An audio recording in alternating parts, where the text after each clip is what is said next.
سمت شیرین نری، این انرژی بار مال توه. خیلی خوشمزه. فقط 20 دقیقه وقتتو میگیره. فرو همزانم نمیخواد. با خوردن یه دونش ساعت‌ها سیری. بهت قول میدم از طعمش هم خیلی خوشت میاد.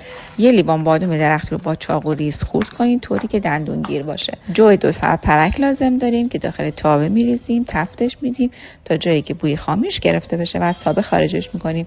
حالا یه لیوان کنجد رو داخل تابه میریزیم، بادامایی که خورد کردیم تفت میدیم، یه کوچولو که خامیش رفت، مغز تخمه، مغز کدو و گردو خورد شده، پودر هل و پودر دارچین رو هم بهش اضافه میکنیم و یه تفت میدیم. جو 2 سر پرک رو که از قبلم تفت دادیم به تمام مغزیجات اضافه میکنیم. 2 قاشق کره بادام زمینی، 2 قاشق شیره انگور و مواد رو با هم تفت میدیم. حواستون باشه طی مدت تفت دادن آجیل ها حتما باید شعله کم باشه. شعله رو خاموش کنید و یه قاشق عسل بهش اضافه کنید. مخلوطش کنید. یکم که از داغی افتاد کف ظرف پیرکس یا قالبتون نایلون بذارید و مواد رو داخلش بریزید و کاملا خوب با پشت قاشق یا لیستک فشرده کنید و 10 دقیقه بذارید فریزر. بعد از 10 دقیقه این انرژی بار خیلی خوشمزه آماده. هم میتونید همینجور ساده نوش جان کنید که واقعا بی‌نظیره و همین که اگه دوست دارید برای بچه‌ها تنوع داشته باشه شکلات تلخ رو بماری کنید.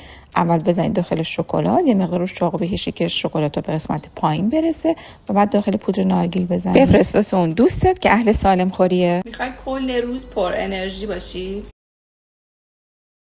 میخوای کل روز